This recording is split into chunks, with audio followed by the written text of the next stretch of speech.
Dicono che le luci più abbaglianti creino le ombre più profonde. A Dubai, mentre il calendario scivolava nel 2026 e il Burj Khalifa si accendeva come un faro nel deserto, quella frase sembrava prendere corpo.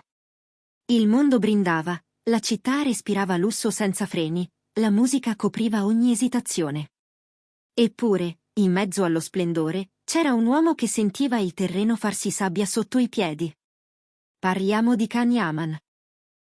Un volto che ha conquistato platee in tutta Europa, un carisma che si scambia come valuta forte, e tuttavia, nelle prime ore del nuovo anno, nudo di fronte a una resa dei conti che nessuna fama può risparmiare. Bentornati nel rifugio delle storie che scavano in profondità, celebrita dalla Turchia. Qui non stiamo semplicemente riportando pettegolezzi, stiamo aprendo il cuore di una vicenda che ha tenuto con il fiato sospeso l'industria turca dell'intrattenimento. Quello che seguirete è il racconto di un volo rimandato a metà, di un rifiuto che pesa come un verdetto, e di un messaggio che ha messo il sigillo finale su un sogno collettivo. È la cronaca della vulnerabilità di Can Yaman e della determinazione granitica di Dimet Özdemir. Prima di addentrarci nel luogo in cui l'illusione si è frantumata, vi chiedo, siete spettatori silenziosi o parte della nostra cerchia?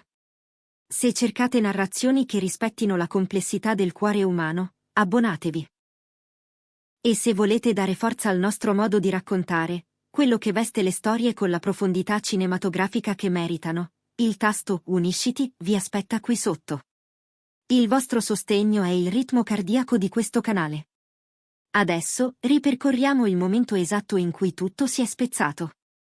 Per Can Yaman il programma era limpido: salutare il 2026 tra le braccia dell'opulenza, nella città del possibile.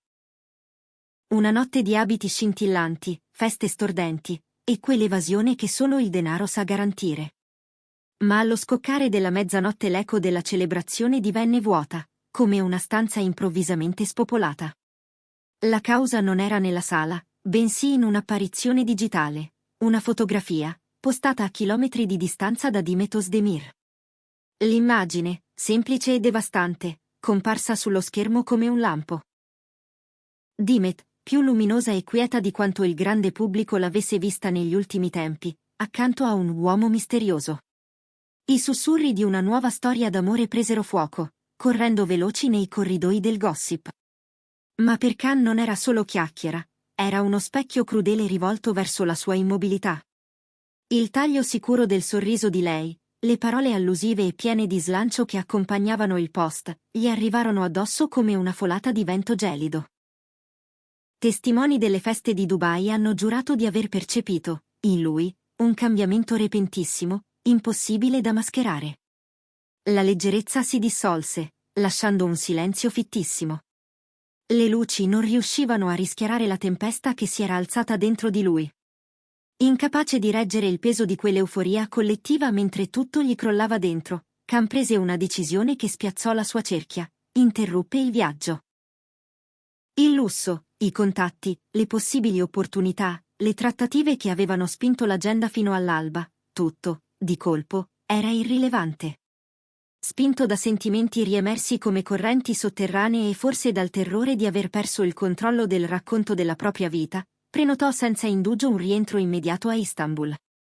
La scena all'aeroporto, quando atterrò, ebbe la nitidezza di un fotogramma.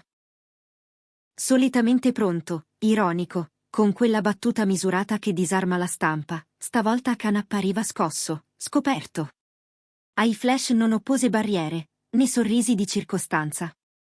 Pronunciò invece una frase che suonò come una riga strappata da un monologo tragico: mi fa male il petto, e l'anima non trova pace. Un istante di vulnerabilità rara, quasi imbarazzante da quanto era sincera.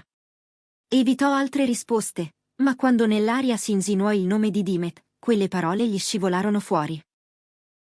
Una missione di chi capisce, forse tardi, l'ampiezza di ciò che ha perduto. Appena rientrato a Istanbul, il dramma passò dal rullo dei flash allo schermo privato di un telefono. Sospinto dall'adrenalina del rimpianto e dall'immagine insistente di Dimet vicina a un altro, Can ruppe il silenzio. Scrisse. Fonti molto vicine a entrambi assicurano che fosse un tentativo disperato di vedersi di persona. Voleva parlare del passato, sollevare coperchi su ferite nascoste, mettere a posto i conti rimasti in sospeso, e, chissà, capire se il sentimento che lui non aveva mai davvero sepolto potesse trovare un senso nel presente. Attese una fune lanciata dal destino. Invece arrivò una sentenza. La risposta di Dimet Özdemir non fu solo un no, fu la chiusura perfetta di una porta blindata. L'attrice, che sembra aver costruito con pazienza un nuovo equilibrio, rispose con parole limpide, fredde, definitive. Quella storia per me appartiene al passato. L'errore non si ripete. Ho iniziato l'anno cambiando rotta, per me si volta pagina. Frasi da leggere con attenzione: passato, errore, rotta. Non era un capriccio, né una tattica. Era la voce di chi ha pianto, guarito, e poi proseguito. Con quel messaggio non ha negato solo un incontro, ha fermato l'idea stessa di un seguito. L'impatto di quel rifiuto è stato totale. Non avendo ottenuto assoluzione né un addio ordinato, Khan si è ritirato in un guscio di silenzio.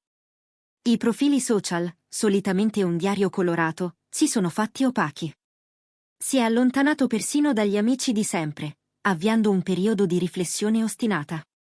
Le colonne del gossip sussurrano che, forse per la prima volta, il Golden Boy della TV turca stia assaporando il sapore pieno della sconfitta. Una frase: gli sbagli non si rifanno. Pare ronzargli addosso come un ritornello. È come se avesse compreso che Dimet non ha lasciato indietro solo una relazione, ha rifiutato anche il peso di ciò che quella relazione si portava dietro, la fatica, la ferita, il rumore. E Dimet Özdemir? Mentre Khan rimane nell'ombra del rimpianto, Dimet cammina alla luce di una rinascita che non sembra affrettata, ma preparata. Chi le sta vicino giura che la sua gioia di Capodanno non fosse una posa. Nessuna decisione in preda all'impulso. C'è il raccolto di un lavoro interiore lungo, metodico. Non vuole vivere voltandosi sempre indietro, perché il suo futuro lo ha già impostato. Quanto all'uomo misterioso al suo fianco, la sua identità resta custodita, segnale inequivocabile del desiderio di Dimet di salvaguardare questa nuova fase dal riflettore tossico del clamore. Non corre, vive. E spesso, vivere bene diventa la più elegante delle rivincite. Come spesso accade, la piazza digitale si è divisa. Sui social le opinioni si fronteggiano, c'è chi esulta per la fermezza di Dimet, leggendo nel suo messaggio un manifesto di rispetto per se stessi. Il passato non pretende riscatti, dicono. Dall'altra parte i romantici, quelli che per anni hanno alimentato la fantasia del Kandem, chiedono clemenza per la fragilità di Khan, tutti meritano una seconda occasione, ripetono, e i sentimenti non si archiviano con una notifica. Ma le parole di Dimet sembrano aver sgombrato proprio quella possibilità. Sipario calato.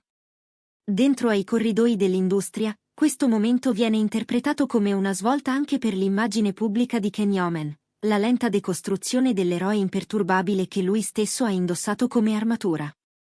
E allora la domanda si fa inevitabile: questo silenzio è un processo, un confronto lucido con i propri fantasmi, o è il gelo di un pentimento tardivo che immobilizza?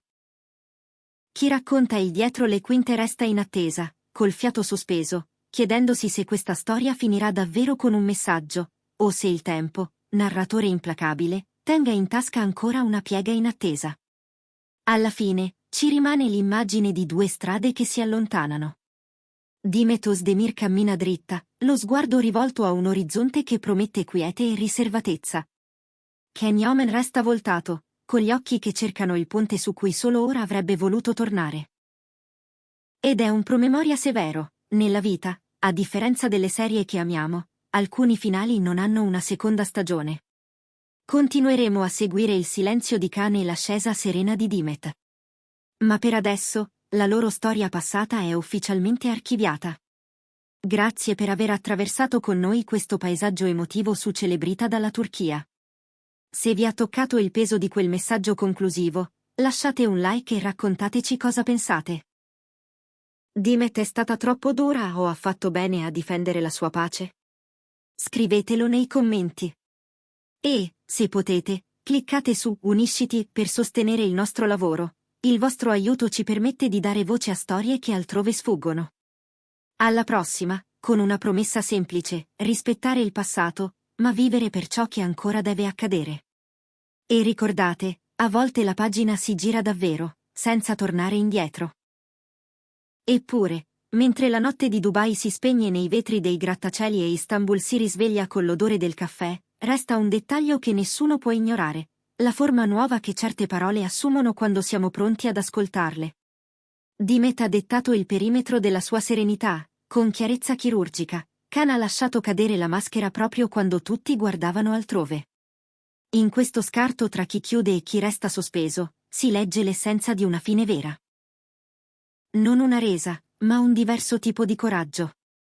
E se c'è una lezione, forse è questa: non siamo le storie che gli altri scrivono su di noi, siamo il modo in cui scegliamo di scriverne la fine.